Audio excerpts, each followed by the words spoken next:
to Hello, everyone. Welcome today to NOCC's Ask the Expert program.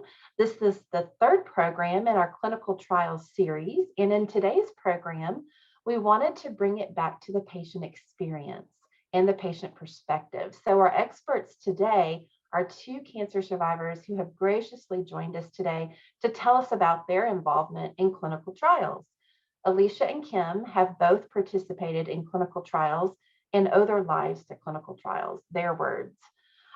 We will talk about their experiences with clinical trials and offer insight and hope to those of you out there that may be beginning to or thinking about joining the trial. So welcome today, Alicia, and welcome, Kim. We're so glad you were able to join us.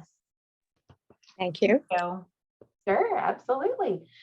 So I'd like, to start off, I'd like each one of you just to tell us a little bit about yourself, when you were diagnosed, maybe what type of ovarian cancer you had, and really how you came to enroll in a clinical trial.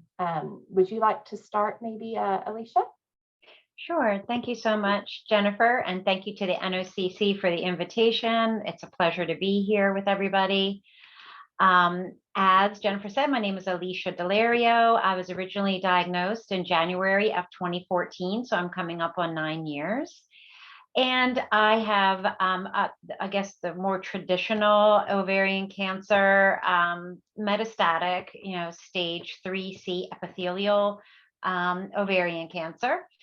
And after a number of recurrences in my fourth line, so really the fourth battle, third recurrence after initial diagnosis in 2018, I was really out of standard of care chemotherapy options at that point.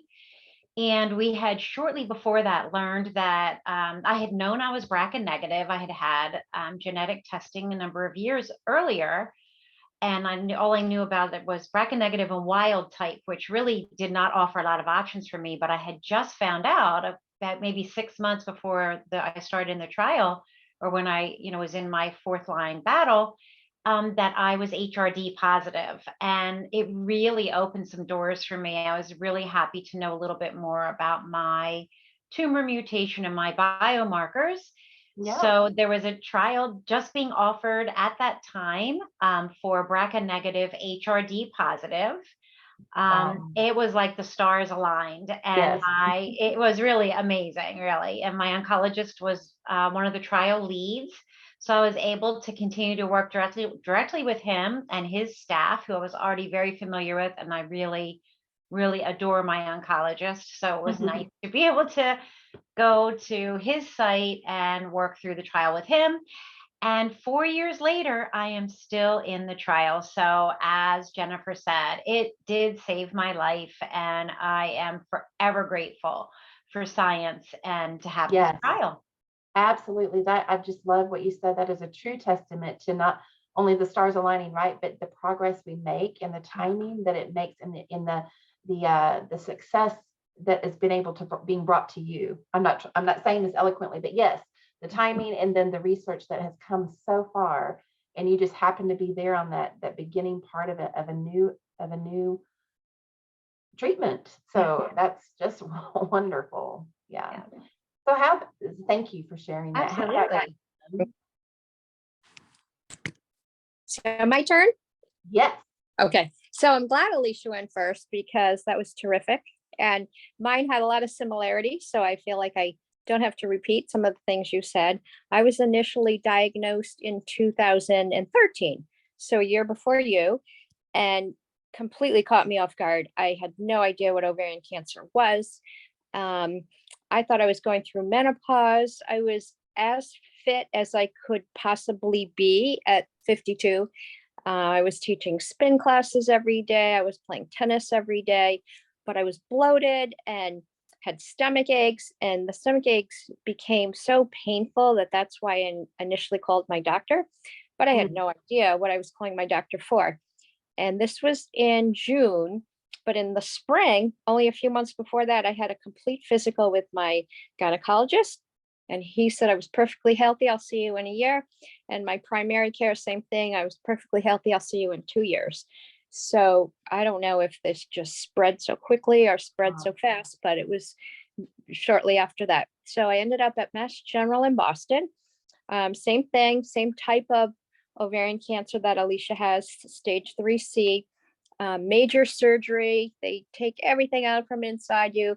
When I woke up in the ICU, let's see, I had a pulmonary embolism, I had a blood infection, I had a bowel resection, I had ureters stents, had Foley catheter for months, and you just don't know what hit you.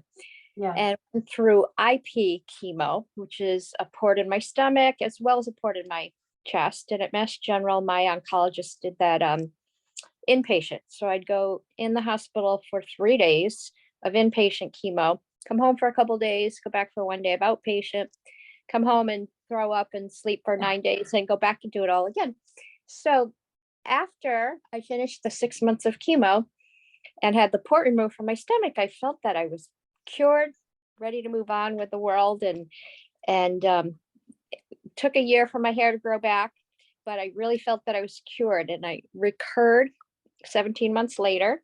And when I went into Mass General, I met with my surgical oncologist, my medical oncologist, and they both looked at me sort of sad, but encouraged. They said, "Wow, you had a long remission, 17 months." And I'm thinking, that wasn't a long remission. I'm thinking I'm going to be in remission forever.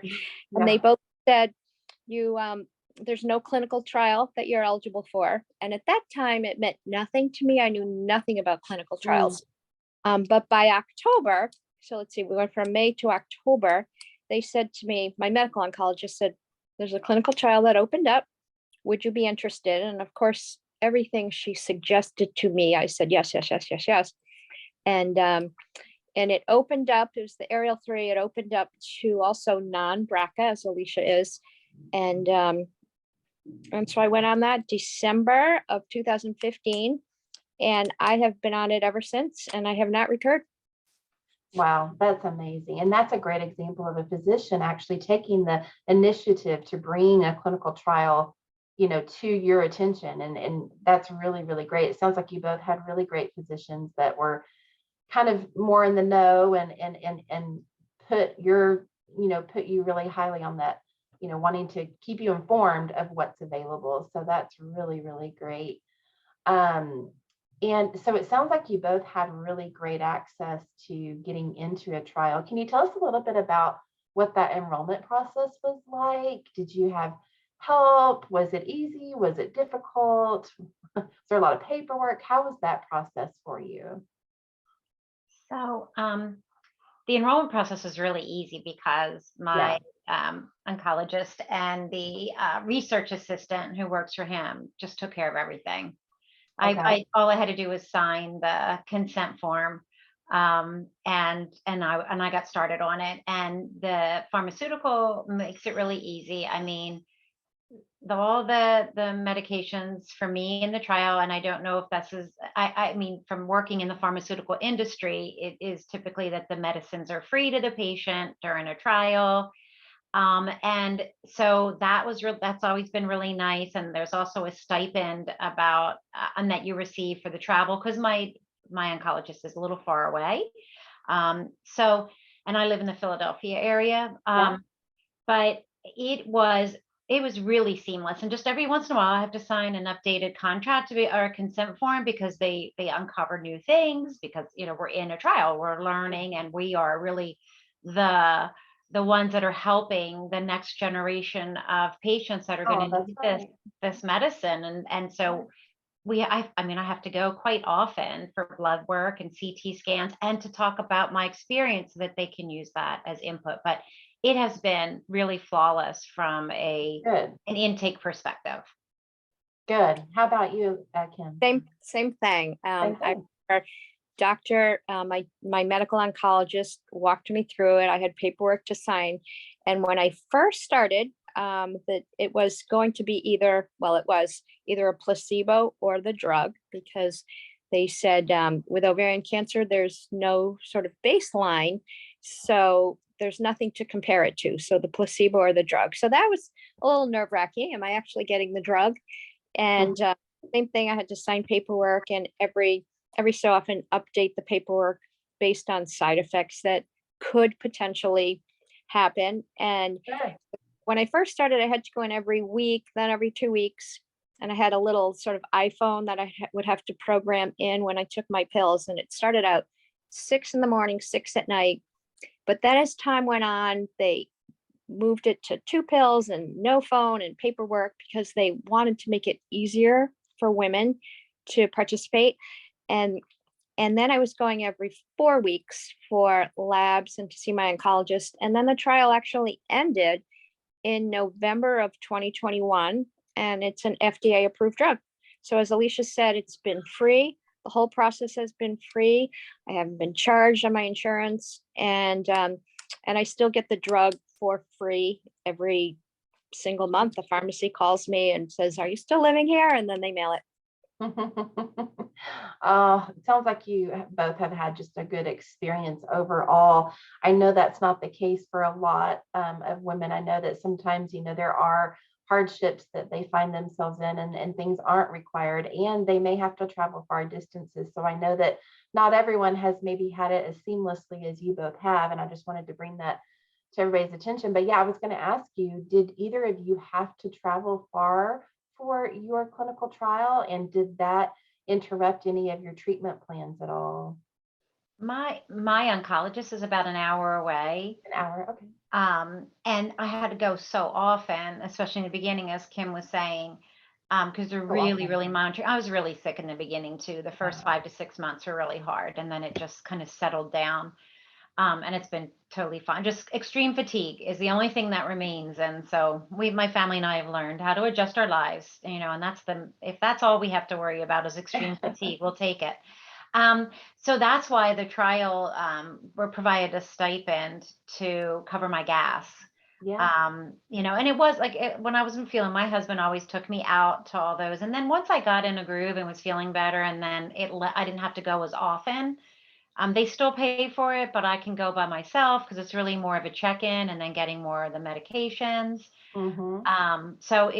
But I am, because I come from the pharmaceutical world by, with my, my work. I do know that the pharmaceutical companies and all therapeutics are really looking to try and ease some of that. It's hard to keep patients on trials if they have to travel really far, and it's really hard on them. I mean, you just don't feel good. You're in a trial because you need Right. medicine for something. So it's Right. gotten so much better over the years. Good. Yeah. And that's why we started, our NOCC clinical trial fund was for, not just to help cover transportation, but to also help cover things like childcare and, meals and things like that, because we know that those things add up. So I wanted to move on now and have you, Kim, if you don't mind, tell us about the type of trial you were on and the treatment that you were on, because as I understand it, you are now doing well, and it was because of that drug and that treatment that you were offered that's now approved today, that is benefiting so many more people. So could you talk a little bit more about what type of treatment and trial you were on? Okay, so the trial that I was on is called the Ariel 3, ARIEL, it's all capitals, and it's a PARP inhibitor. So Okay. it was the first PARP inhibitor that opened up to non-BRCA women. And same thing, before I got on the trial, I had to have my tumor biopsied. And it was a little bit of a long process. I almost didn't think I would get on the trial because then I had a CAT scan.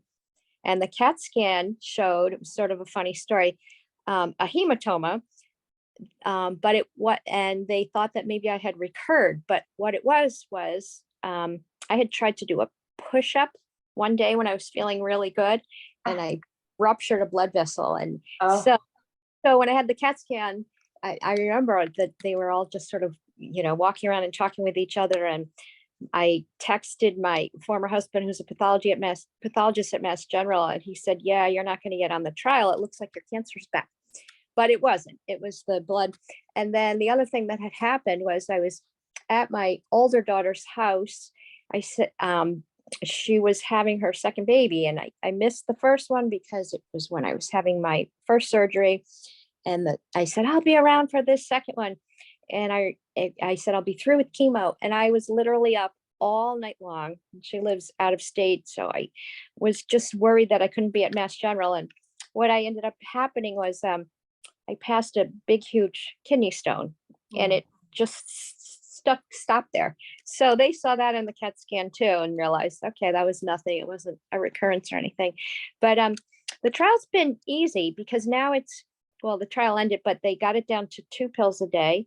And the minor side effects, every now and then the drug will sort of accumulate in my system and I'll feel a little more tired than usual. And so then I might go off of it for a week and then go back on it. Initially, I had some sun blisters. I'm not used to being sensitive to the sun. And that first spring, my lips, my fingers, my toes. But I've learned now, okay, I've got to stay covered in sunscreen. It's just a small price to pay to, Yeah. I wasn't expected to be around all these years later. I was considered terminal in 2015, and Wow. my team had told me I had a year or two. Wow. So I've had many more now. Yes, and this clinical trial came along with the PARP inhibitor. It was rucaparib, right? Yes. That's the right drug? Okay. So rucaparib, yeah. And gosh, here we are today with that being fully FDA approved and offered to so many people. So thank you really for enrolling in that trial. I'm so glad that it helped you, but then you've also helped a lot of other people too. So thank you for doing that. Been a pleasure. Yeah. Yeah. How about you, Alicia? Which treatment, what kind of treatment were you on, and what was the trial for you? Also, mine was also a PARP inhibitor, is It was also a also. PARP inhibitor. Again, started it in 2018 in my Mhm. fourth battle. And I just want to say, I also did IP chemo in 2014 when I was diagnosed. It's really a brutal chemo. And I also thought there was no way it was ever coming back because I did the worst and hardest chemo on earth. And anyway, yeah, so it was such a disappointment when it first came back. I have to say that. I had to jump in there, like just Yes. Kim and I have very similar stories. Yes. But yeah, so I was on Lynparza. Pardon me? Oh, Lynparza. I'm sorry. Lynparza, yes. Also a PARP inhibitor. And Lynparza at the time was already approved for BRCA positive patients. And so I was on the first trial open for BRCA negative, HRD positive. So my study group is a really small study group, but we do get information all the time on how, like the numbers, the statistics around it. But there is a BRCA negative, all BRCA negative where they don't know anything else about. There are 4 study groups. So I'm in BRCA negative, HRD positive. Yeah. And it is 2 pills twice a day.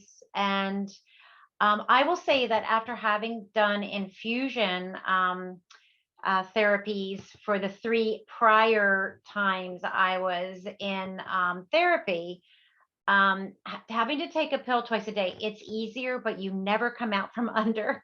You just and especially when you don't feel well, at least with the infusions, I would go in and then I would know, okay, like in 3 or 4 days, I'm going to feel pretty good. And then I'll get back into it again on that next appointment. With the pills, because I was struggling the first 5 months, I never could get out from under. Although, as Kim said, the trial does offer breaks. So like it was Christmas week and my oncologist said, I don't want you to feel like this. Let's just stop so you can enjoy your holiday.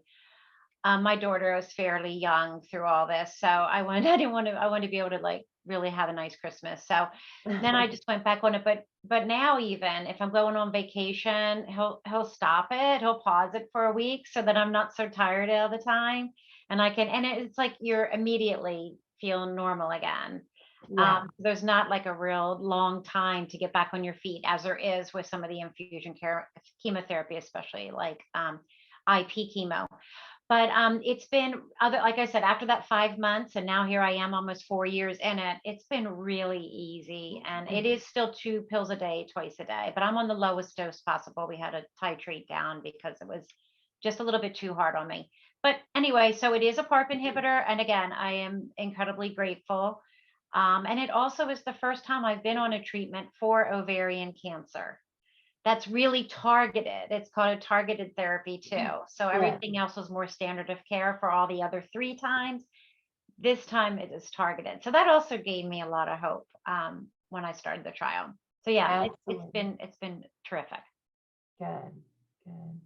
Yeah. Yeah. And, during the trials, I know you both said that you had a lot of things, you had a lot of help with things, the enrollment process, questions, paperwork, all of those kinds of things. Can you speak to how your care was during the trial? Like, did you feel cared for? Were you safe? Were you explained things properly? Like, how did the process itself being in the trial, how much communication maybe did you have with your physicians or your nurses?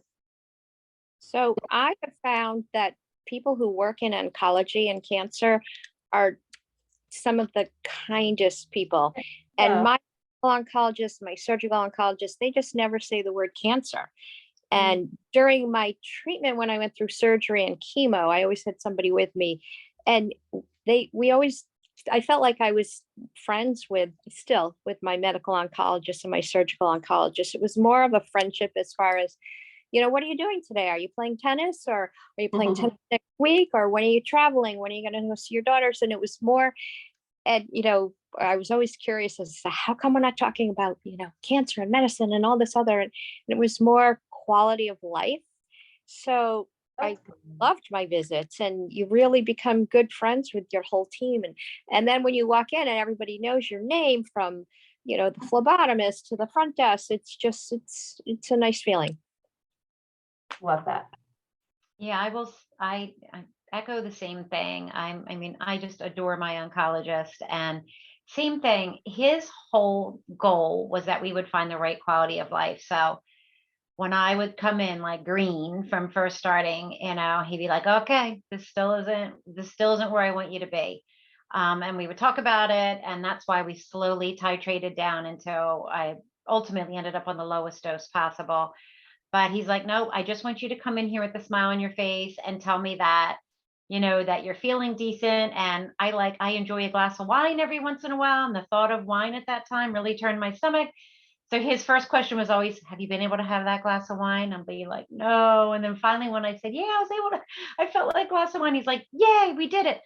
So his whole team, that was their goal, making sure that I had that quality of life. And because he's like, you're not going to want to stay on a trial if you're having a horrible time with this. So, Right. and you have to find some kind of, you're not going to ever feel great because it is a medicine, it is a therapeutic, but, he wanted it to be that I could live my life. Absolutely. be- I think that's great. I'm glad that you both brought that up. Yeah. Yeah. Big.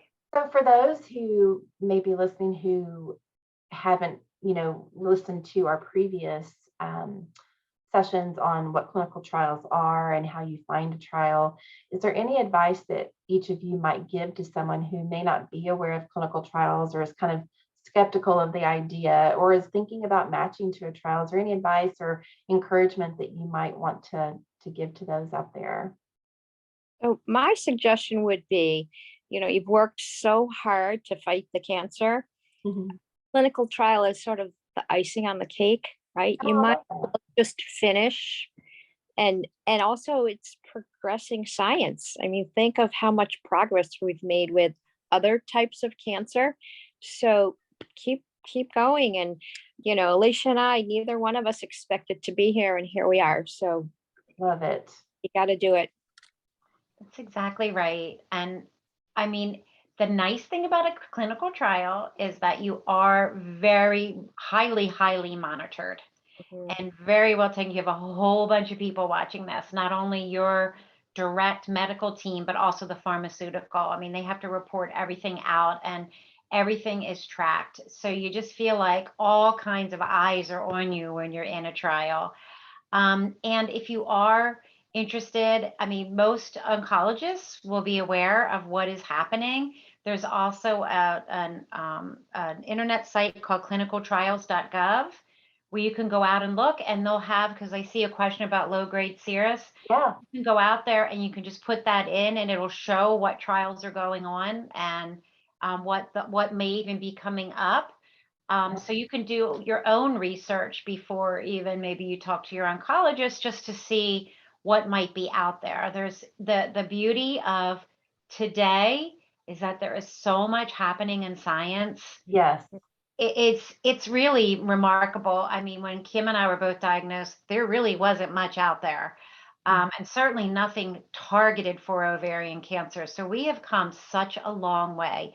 And even my oncologist always says to me, if you recur again, there is something else, like never fear.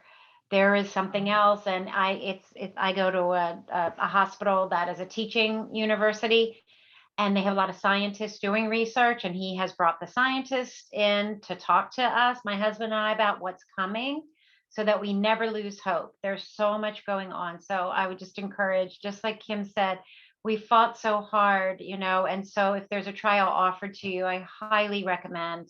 I do know there is some fear that people express fear because it's not fully tested. You're the testee. But it's a great feeling too, because we are the ones that are opening the doors for the next generation of patients, and it feels really good. So I just never lose hope. Yes, and one of the things too is, you had mentioned that there is some fear there about being the testee, but knowing that you were taken good care of, and that you were always offered the best available, the most standard available treatment that we have, or in addition, the bonus, the treatment that is even better than what we have. So that's something good to know too. And for those, yes, as you mentioned, clinicaltrials.gov, but there's also, I believe, Emerging Med, EMERGING, Emerging Med, which is a little bit more patient friendly, I would say, than clinicaltrials.gov, that you can go on. Have either one of you used that site before, or? I have not, but I have heard about it, because clinicaltrial.gov isn't the most user friendly. I agree. Yes.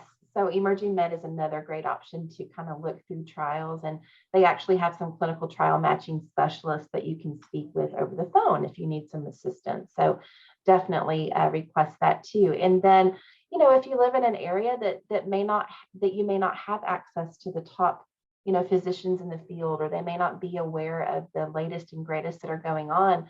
That's why it's important for you, right, to empower yourself with the knowledge that you can gain. And that's what we are here for. That's what Kim and Alicia are here for. Reach out to us if you have any questions, have any concerns, and we'll try to support you in the best way we can. Well, I think you've both given some really great advice. You've given a good perspective to us on your experience that you went through, both very positive with clinical trials, and I really appreciate your time today. I don't see any other questions coming in from the audience, but that doesn't mean we won't get any. So we might get some after the program, and I'll send them your way. But for really, that's all that we had today. Is there anything else that either one of you would like to say before we part? I am so empowered to share awareness. So thank you so much for allowing us to do that. Sure. I second that. It is really, really important to help raise awareness about what's out there and the experiences. So I wish all the best to everybody that's on the call. And again, thank you, Jennifer and Liam and everybody at the NOCC for inviting Kim and I, as Kim just said. So thanks so much. No, thank you very much. Thank you, everybody. Thank you.